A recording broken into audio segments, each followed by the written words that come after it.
The war had been going on for so long that nobody could remember peace.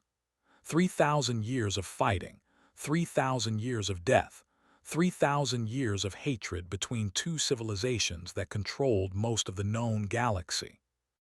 Dominion ruled the northern sectors. They were beings made of living crystal, their bodies shifting between purple and blue depending on their mood. They could survive in the vacuum of space, withstand temperatures that would vaporize steel, and live for thousands of years. Their weapons were terrible things that turned matter into light and light into weapons. When a fleet arrived at a world, they didn't just conquer it. They remade it, transforming the very rocks and air into fortresses that would stand forever. The collective controlled the southern reaches. They were creatures, each one connected to a vast hive mind that stretched across hundreds of worlds. A single was no match for most species, but they never came alone. They swarmed in millions, breeding so fast that killing 1,000 meant nothing when 10,000 more hatched the next day. Their biological weapons could turn a paradise world into a toxic hellscape in weeks.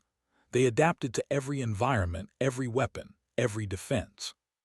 Fight them with fire, and the next generation would be fireproof. Use poison, and they would learn to eat it. Between these two ancient powers, the smaller, younger species tried to survive. Some joined one side or the other, hopping for protection. Others formed the Federated Council of Neutral Worlds, clinging desperately to their independence. But the neutral territory grew smaller every year. The war consumed everything in its path like a slow-moving storm that had been raging since before most civilizations had discovered fire. Everyone had a theory about how the war started. The said that had attacked them without provocation, driven by their hunger to consume and expand. The claim that had tried to exterminate them, seeing them as inferior creatures. The truth was lost somewhere in three of propaganda and death. What mattered now was that the war simply was. It was a fact of existence, as unchangeable as the stars themselves.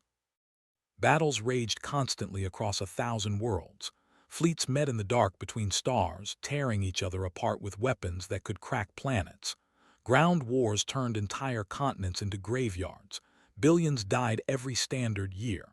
Entire species had gone extinct, caught in the crossfire or forced to choose a side they didn't believe in. The younger races learned to live with it. Children grew up knowing nothing but war. Poets wrote about it. Historians studied it. Economists built their models around it. The war was eternal. Then came the humans. They appeared in the year 3247 by the Galactic Standard Calendar, emerging from an unexplored spiral arm that most species had dismissed as empty. Their first contact was not with diplomats in a peaceful meeting chamber. It was in the middle of a war zone. The Third Fleet had cornered a swarm over a colony world called 4. The world itself was already dying, its atmosphere poisoned by bioweapons and its cities melted by plasma fire. Neither side wanted the world anymore. They just didn't want the other side to have it. So they fought, as they always did, while the last survivors on the surface below begged anyone who would listen to save them. That's when the human ship appeared. It wasn't a warship. Even the youngest cadet in either fleet could see that. It was small, ungainly, with primitive chemical rockets and what looked like early fusion engines. Its hull was bare metal with painted symbols that meant nothing to anyone present. It broadcast on every frequency it could find, a simple message in a language nobody recognized. The computer translators struggled with it for a moment, then produced a rough translation. "Stop, we need to talk." The ship positioned itself directly between the two fleets, a tiny speck of metal between forces that could each destroy a small moon. For a moment, both sides paused, not because they cared about this unknown vessel, but because they were confused. In 3,000 years of war, nobody had ever done something this stupid. A junior tactical officer, eager to prove himself, locked his weapons on the strange ship. He told himself he was eliminating a potential threat. He told himself it might be a trick. He told himself it was the right thing to do.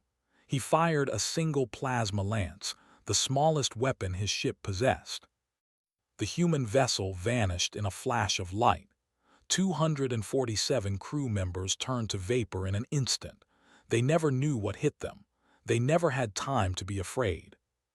Both fleets went back to fighting. In the grand scheme of the battle, one lost ship meant nothing.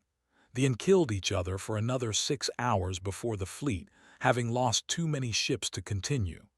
The swarm claimed victory over 4, though there was nothing left on the planet worth having. The Federated Council registered the incident in their databases. Unknown species destroyed in combat zone. Cause of loss, failure to evacuate combat area. Estimated technology level, primitive. Status, likely extinct. It happened more often than anyone wanted to admit. Young species finding their way into the galaxy and getting crushed before they understood what they'd stumbled into. But someone on Earth had been watching. Someone had received the last transmission from that ship, the final seconds of data before the plasma lance struck. They had seen their people die for the crime of asking 2 civilizations to stop killing each other. Earth noticed, and Earth did not forget. 6 months later, the Federated Council received a transmission from human space. It was an official communication, properly formatted, translated into the 6 major galactic languages. It requested a meeting to discuss diplomatic relations and peaceful contact. The Council, always hopeful for new member species, agreed immediately. They sent their coordinates and prepared a welcoming ceremony. The humans arrived 3 weeks later. Their delegation consisted of 20 individuals, all dressed in matching dark blue uniforms. They were bipedal, soft-skinned, with no natural armor or weapons. They breathed oxygen, drank water, and seemed utterly ordinary. The council representatives went through the usual procedures, offering friendship, trade agreements, and cultural exchange programs. The lead human diplomat, a woman named Sarah, listened politely to everything they said. Then she placed a data crystal on the table. "Thank you for your hospitality," she said. Her voice was calm, professional. "But we're not here to join your federation. We're here to inform you of a decision Earth has made." She activated the crystal. A hologram appeared, showing the destruction of the first human ship. The Federated Council members watched uncomfortably. They'd seen countless such incidents. 247 people died that day, continued. They were scientists, diplomats, engineers, and explorers. They came in peace. They were murdered for asking someone to stop fighting. "A tragic accident," one of the council members said. "The war zones are dangerous. We can offer your people sanctuary in our territories, protection from—" "We don't want protection," interrupted. She looked at each council member in turn. "We want justice. As of today, Earth is officially at war with both the Dominion and the Collective." Silence filled the chamber. Then someone laughed. It was a nervous sound, disbelieving. "You can't be serious," a reptilian council member said. "You've been spacefaring for what, a century? The N have been fighting for 3,000 years. You don't have shields, you don't have energy weapons, you barely have faster-than-light travel. They'll destroy you." Smiled, it wasn't a friendly expression. "They can try." "This is suicide," another council member protested. "Please be reasonable. Your species will be extinct within a year. Choose a side if you must, but don't fight both of them. Don't throw away your entire civilization over one ship." "It's not about one ship," said quietly. "It's about 2 civilizations that have made war into a way of life. It's about a galaxy that's accepted this as normal. It's about the fact that you all sat here and called the murder of 247 peaceful explorers a tragic accident without even pausing to consider that it was wrong." She stood up. "Earth will not accept this. We will not join your federation. We will not choose a side. We will end this war or we will die trying." She walked out, her delegation following. The council chamber erupted in debate. Some thought the humans were insane. Others thought they were noble but doomed. A few wondered if they were bluffing, trying to gain leverage for negotiations. None of them considered that the humans might actually know what they were doing. Word of Earth's declaration reached the Dominion within days. The crystal beings discussed it in their great halls, their bodies flickering with colors that indicated amusement. A species barely capable of crossing their own solar system wanted to fight them. It was absurd. They filed the information away and went back to planning their next offensive against the collective processed the information through their hive mind. The consensus was similar, irrelevant. The humans were too primitive to matter. The hive had more important concerns, like the fortress world in the sector that needed to be cracked open. Both ancient civilizations made the same mistake. They assumed that because humanity was young and weak by their standards, humanity was also stupid. They assumed that because humans had declared war, they would fight like everyone else fought. Grand fleets meeting in space, armies clashing on worlds, a conventional war that would end with humanity crushed and forgotten. But humans didn't fight like anyone else. Humans had spent their entire history fighting each other, and they'd gotten very, very good at it. They'd learned every dirty trick, every unconventional tactic, every way to make a stronger enemy bleed. They understood something that the had forgotten in their 3,000 years of stalemate. War wasn't about winning battles. War was about breaking your enemy's will to fight. And humanity was about to teach the galaxy a lesson it would never forget. The first sign that something had changed came 6 months after Earth's declaration of war. A supply fleet traveling through the outer marches simply disappeared. All 12 ships gone. No distress signals, no wreckage, no evidence of what happened. They assumed it was an ambush, even though they had no forces in that sector. They increased patrols and added more escorts to their supply runs. Then it happened again and again. Over the next 3 months, 7 more supply fleets vanished. The finally found wreckage from one of them scattered across 3 star systems. The ships had been taken apart with careful precision, their cargo holds emptied, their weapons removed, their databanks wiped. It looked professional, surgical. They didn't fight like that. They swarmed and overwhelmed. This was something else. They sent a battle fleet to investigate. They arrived at coordinates where the last supply fleet had disappeared and found a single human ship waiting for them. It was small, barely the size of a fighter, and it broadcast a message on repeat. Looking for your supplies. We have them. Looking for your weapons. We have those too. Want them back. Stop the war. The fleet commander ordered the human ship destroyed. 30 plasma lances fired simultaneously. The human ship dodged them all, moving with impossible speed and precision, then jumped into faster than light and disappeared before the second volley could fire. That's when they realized they had a problem. The humans didn't try to win battles. They didn't try to conquer worlds. They hit supply lines, communication relays, mining operations, and refueling stations.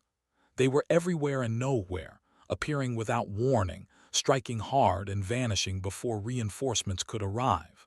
They stole everything they could carry and destroyed everything they couldn't. The collective experienced similar problems. Hive worlds reported breaches in their security networks. Genetic material was being stolen from breeding chambers. Entire swarms would suddenly go silent, their hive-mind connection severed by something interfering with their biological communications. The sent investigator swarms to find the cause, but the investigators themselves would vanish. Both civilizations increased their military presence along their borders. They sent more fleets, built more stations, installed better defenses. The attacks didn't stop. They got worse. A fortress world in the core territories discovered that its primary power generator had been sabotaged. Not recently, but months ago. Someone had introduced a subtle flaw into the crystal matrix, something that wouldn't show up on any scan but would cause a catastrophic cascade failure at the worst possible moment. The fortress went dark during an attack. Thousands died. They accused the of infiltration. They had their own problems. One of their major hive worlds had suffered a biological contamination, a virus unlike anything they'd encountered before. It didn't kill it made them think for themselves. Millions of drones suddenly found themselves with individual thoughts, individual fears, individual doubts.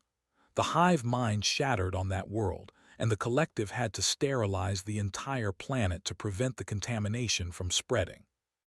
Each side blamed the other. Each side increased their offensives. The war intensified, and through it all the human attacks continued. But the physical attacks were only part of what humanity was doing. The other part was more insidious, more dangerous, and infinitely more effective.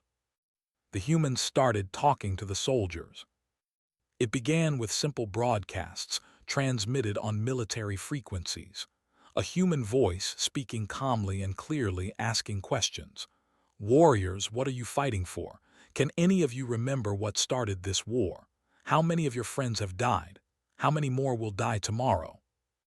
The military command ordered all ships to block the transmissions, but the humans were clever. They piggybacked their signals on legitimate military communications, hid them in sensor data, encoded them in places nobody thought to look. Every warrior heard them eventually. They received different messages tailored to their psychology. You are part of the hive, but you are also individual. What do you feel when 1 million of your brothers die? Does the hive mind mourn? Do you? The war has killed trillions of your kind. When will it be enough? For the very concept of individual thought was disturbing. The hive mind had always been absolute, but now there were whispers of doubt, tiny cracks in the unity that had sustained them for. The humans didn't just broadcast, they did something even more radical. They captured soldiers. Not to kill them or torture them, to talk to them, to ask them questions, to show them things. A strike team was ambushed by humans during a raid on a mining world. Instead of fighting to the death, the humans used non-lethal weapons, paralysis fields that shut down the crystalline nervous systems. When the warriors woke, they were on a human ship, unharmed but imprisoned. A human officer entered their cell. She was young, maybe 30 standard years old, with dark skin and darker eyes. She looked at the warriors with something that wasn't hate or fear. It was pity. "Do you know why you're fighting on this world?" she asked. The squad leader, his body glowing with defiance, answered proudly. "We fight to push back the menace. We fight to protect the Dominion. We fight for glory and honor." The human nodded. She pulled up a hologram. It showed the mining world below, a barren rock with minimal resources. This world produces approximately 3,000 tons of processed ore per year. It costs the Dominion 50,000 tons of resources per year to maintain military presence here. You're losing resources to hold this world. The same is true for the... Neither of you wants it for its value. You want it because the other side has it. She pulled up more data. Battle reports, casualty figures, resource expenditures. The war on that one insignificant world had killed 100,000 and 3 million over the past decade. The squad leader's glow dimmed as he processed the numbers. "Your commanders know these numbers," the human continued. "They don't care. This isn't about winning. It's about the fight itself. You've been fighting for so long that you've forgotten how to do anything else." "That's not true," the squad leader said, but his voice lacked conviction. "Then tell me why the war started," the human challenged. "What's the original cause? Why did your people and the begin fighting 3,000 years ago?" Silence. The warrior didn't know. None of them did. They'd all been taught that the war was ancient and necessary, that there were monsters that had to be stopped, that victory was the only option. But none of them actually knew why. The human let them sit with that thought for a moment. Then she said, "We're going to let you go. We're going to send you back to your fleet. Tell them what you've learned here. Tell them that there are people in this galaxy who think this war is madness. Tell them that it doesn't have to be this way." She kept her word. The warriors were released, unharmed, with all their equipment returned. They went back to their fleet and reported what happened. Their commanders dismissed it as enemy propaganda, psychological warfare, lies meant to weaken morale. But the warriors couldn't forget the numbers they'd seen, or the simple question they couldn't answer. The humans did the same with captured. It was harder because there were individuals connected to a collective mind. But the humans had learned something important. The hive mind wasn't absolute. It could be questioned. And once you introduced doubt into a system that had never known it, that doubt spread like a virus. Captured drones were shown the truth about the war, the staggering death tolls, the pointless battles, the fact that the hive had been fighting for so long that it had become the fight, that the identity itself was now built around warfare. The humans asked them a simple question: what would it be if the war ended? Do you even remember? Most of the captured returned to the collective unchanged. The hive mind was strong and it reasserted control quickly. But a few didn't. A few retained the doubt, the questions, the terrible knowledge that maybe, possibly, the war was wrong. And those few infected the hive with something it had never experienced before. Fear, not fear of death or defeat. Fear that everything they'd believed was a lie. The leadership began to realize they were fighting a war on two fronts. There was the physical war, the one where humans destroyed supply lines and stole resources and sabotaged equipment. That war was expensive and annoying, but manageable. The second war was worse. It was a war of ideas, of questions, of doubt. It was a war against the very foundation of their civilizations. The humans were making them think. A year into Earth's intervention, something unprecedented happened. A patrol ship encountered a scout vessel in neutral space. Both ships powered weapons, preparing for the inevitable fight. Then both crews hesitated. The captain had been captured and released by humans 3 months ago. The scout had been infected with the doubt virus and recovered, but the questions lingered in its mind. For the first time in recorded history, a ship and a ship met in space and didn't fire.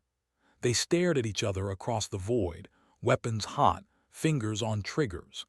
Then, simultaneously, both ships jumped away into faster than light, fleeing from a battle neither side wanted to start. When reports of the incident reached the respective military commands, both crews were punished for cowardice. But the story spread anyway. On both sides, soldiers started asking, if those two ships didn't fight, why do we? The Federated Council watched all of this with mounting disbelief. The humans were losing ships. They were losing people.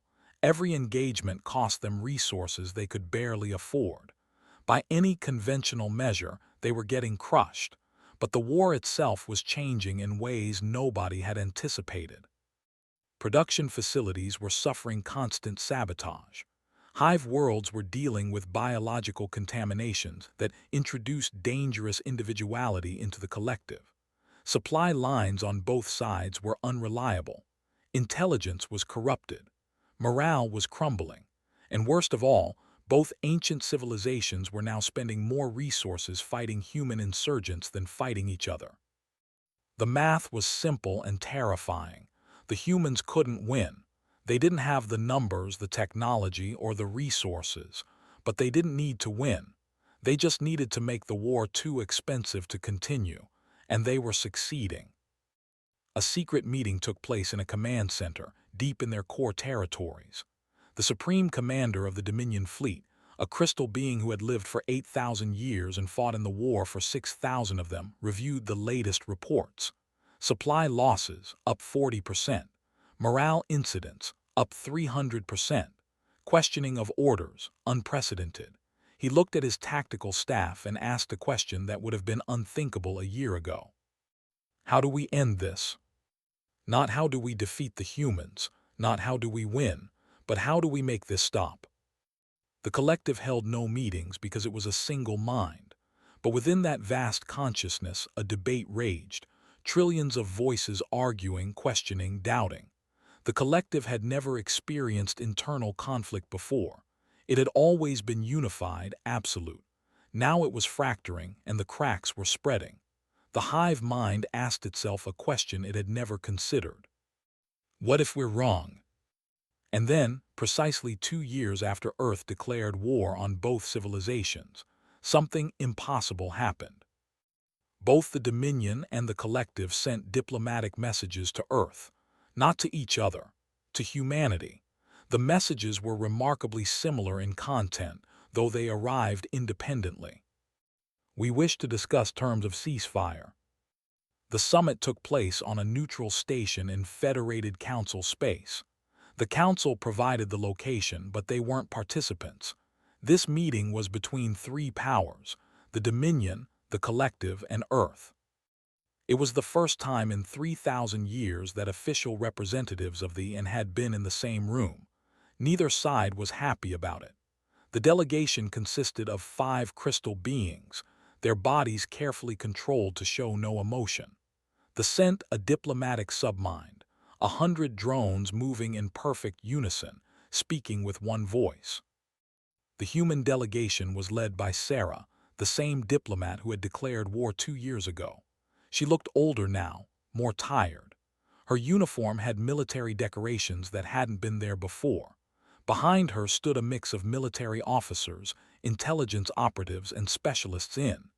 They faced 2 civilizations that could each destroy Earth 1,000 times over, and they showed no fear. "Thank you for coming," said simply. She gestured to the table. "Please sit." The remained standing. Their kind didn't sit.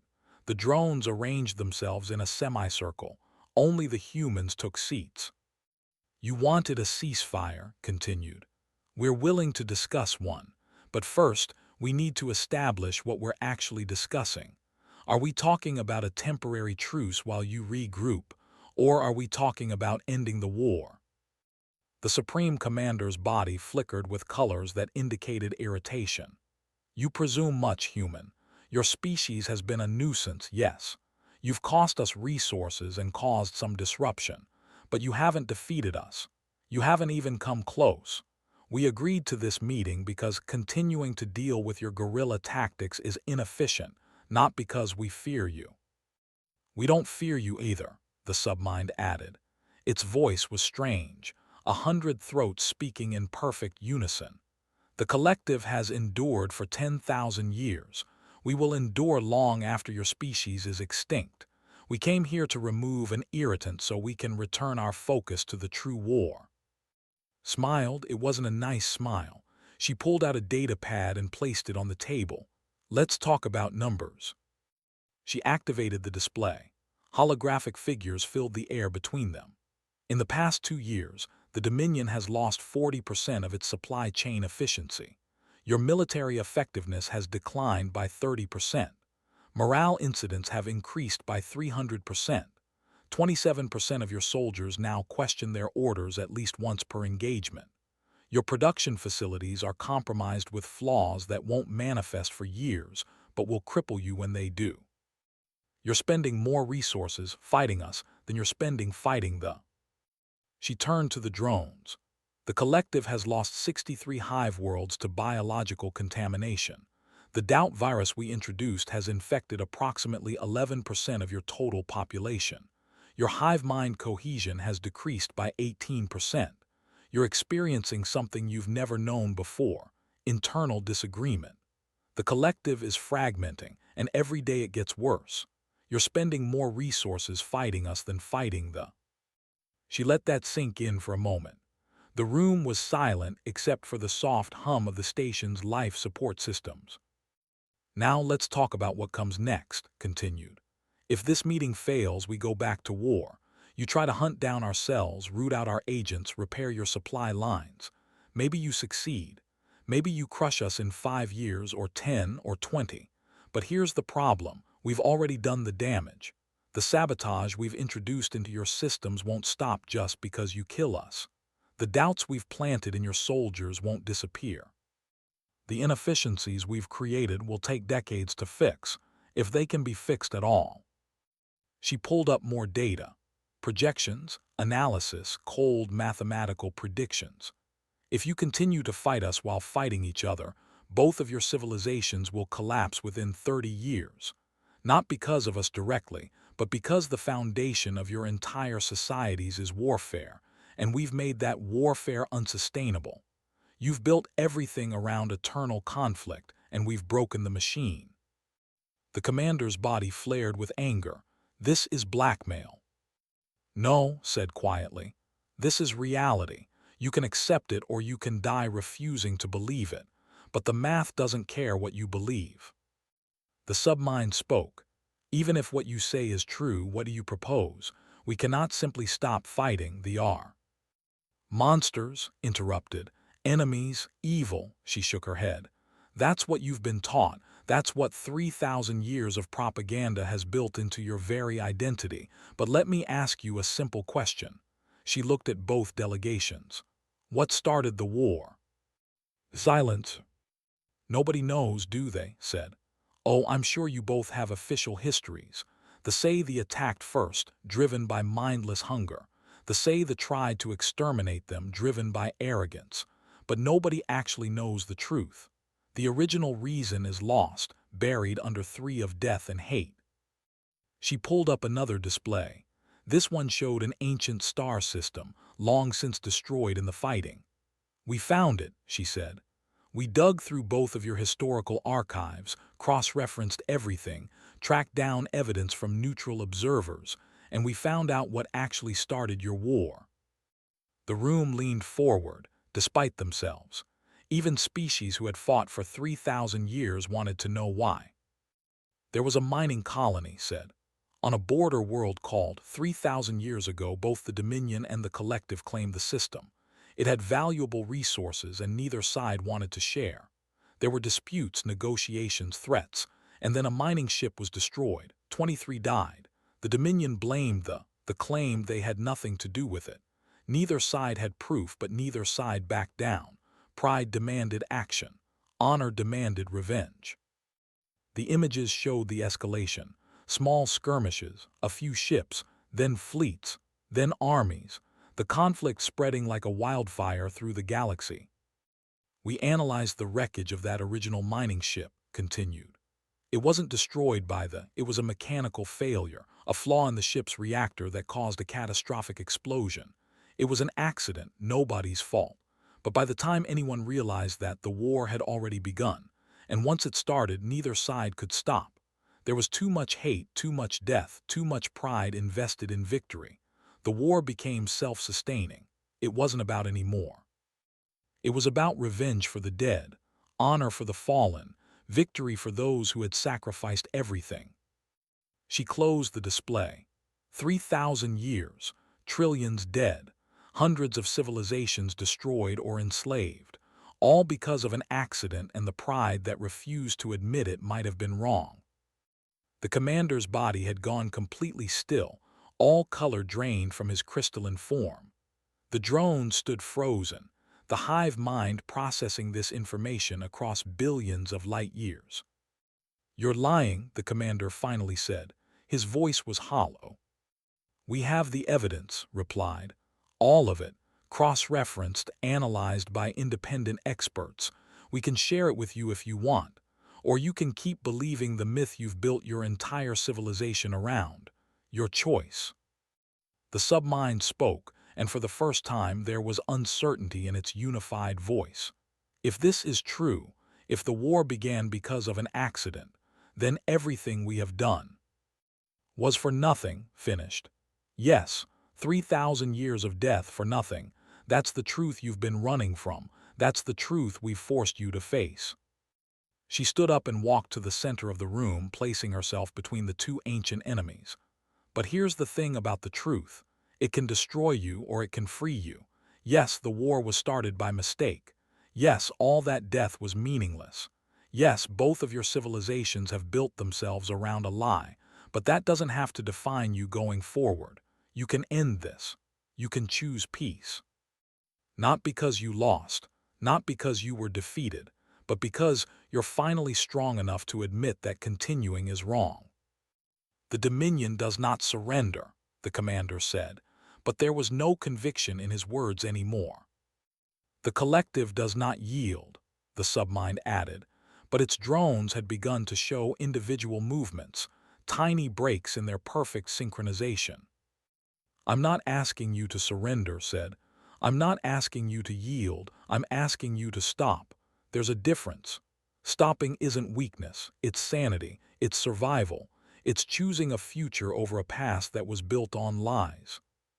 She pulled out a document, an actual physical paper document printed in 3 languages. This is a peace treaty, not a temporary truce, not a ceasefire with conditions. Peace. Real, lasting peace. It defines borders between your territories.